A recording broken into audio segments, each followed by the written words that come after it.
Ecuador se enfrenta a una nueva normalidad bajo estado de excepción y conflicto armado interno.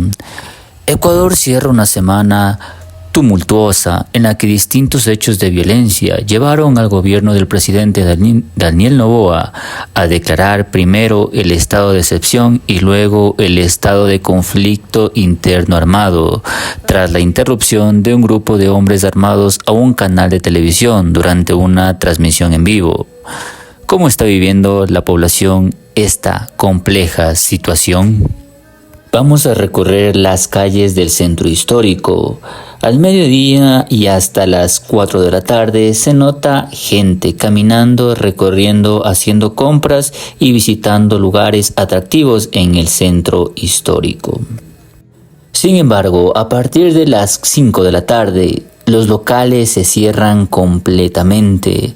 Aquí ya estamos viendo locales cerrados en la avenida Venezuela. Justamente aquí, todos estos locales saben estar abiertos normalmente hasta las 6 de la tarde, pero ahora cierran 5 de la tarde. Y uno que otro local atiende hasta las 6 de la tarde, pero con miedo, con preocupación o con las puertas hasta la mitad. Es tanto así que Perú redobla la vigilancia en prisiones y fronteras ante la situación de violencia en Ecuador. El temor de Perú a vivir un estallido armado del crimen organizado como el que atraviesa el país vecino lo ha llevado a declarar un estado de emergencia en las fronteras.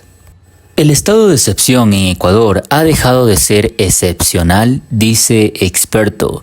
En opinión del director ejecutivo del Comité Permanente por la Defensa de los Derechos Humanos, Willy Navarrete, el estado de excepción y el decreto de conflicto armado interno en Ecuador aíslan y ponen en mayor vulnerabilidad a las comunidades secuestradas por el crimen organizado. Señala que el estado de excepción ha dejado de ser excepcional debido a que distintos gobiernos han tomado las mismas medidas, siempre sin resultados.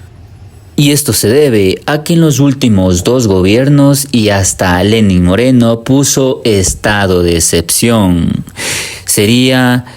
Esto de aquí se ha hecho normal para el pueblo ecuatoriano, estado de excepción, y ahora viven sus vidas totalmente normal, podríamos decirlo entre comillas.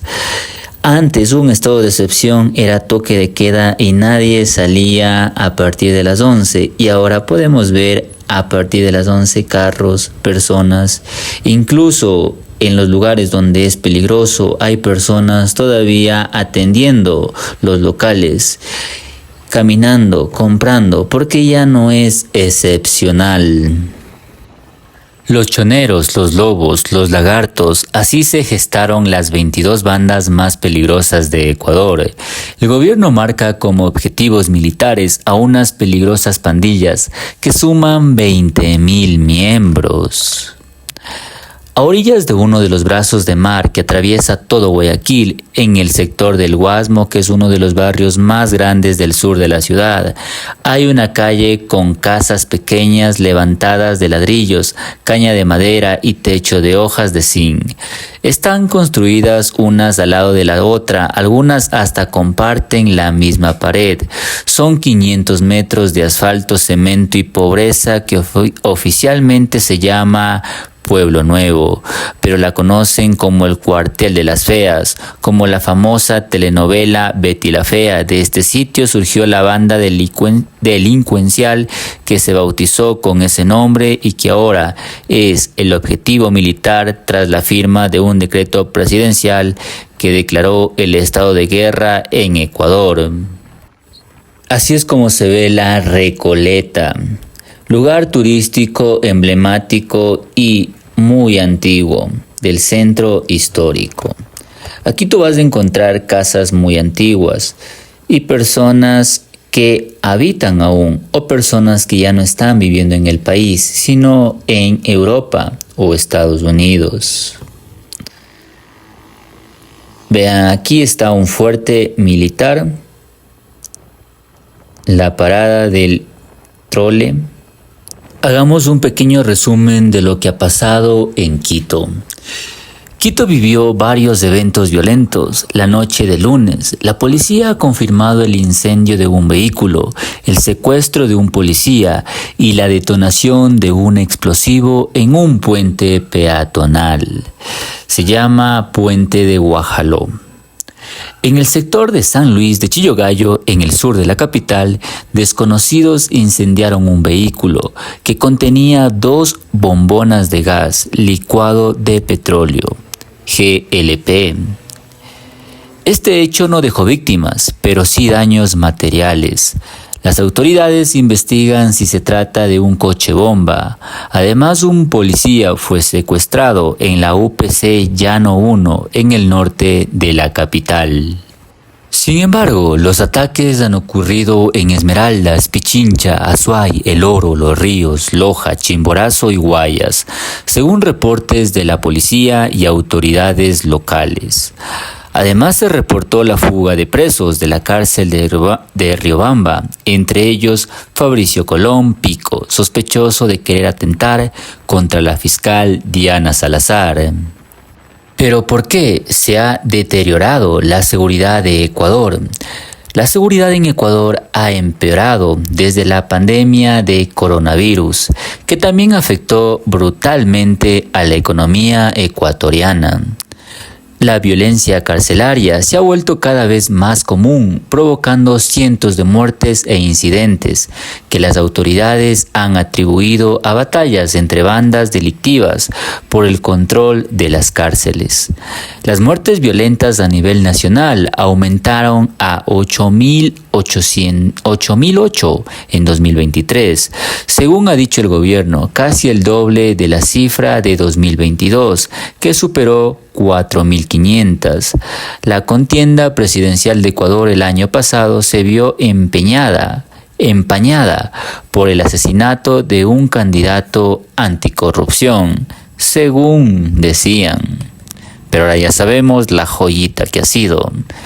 El gobierno culpa de la situación al creciente alcance de las bandas de traficantes de cocaína, que han desestabilizado amplias zonas del continente.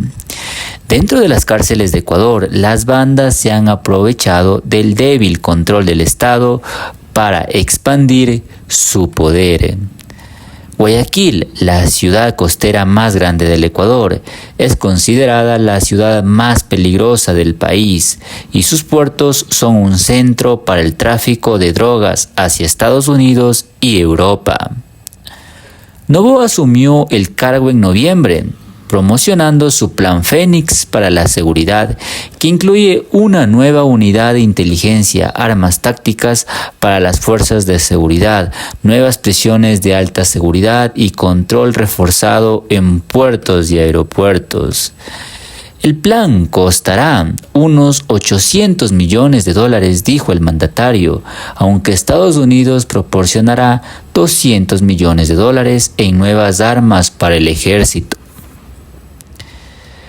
Pero hasta la fecha no vemos el Plan Fénix. Vamos a ver si el estado de excepción que lo ha hecho el gobierno de Lenín Moreno, Lasso y ahora el de Novita o Noboa, pues funcionan. ¿Qué causó el estallido de violencia de esta semana? La policía dijo que el domingo que Adolfo Macías, líder de la banda criminal Los Choneros, había desaparecido de la prisión donde cumplía una cadena de 34 años. Las autoridades intentan localizarlo.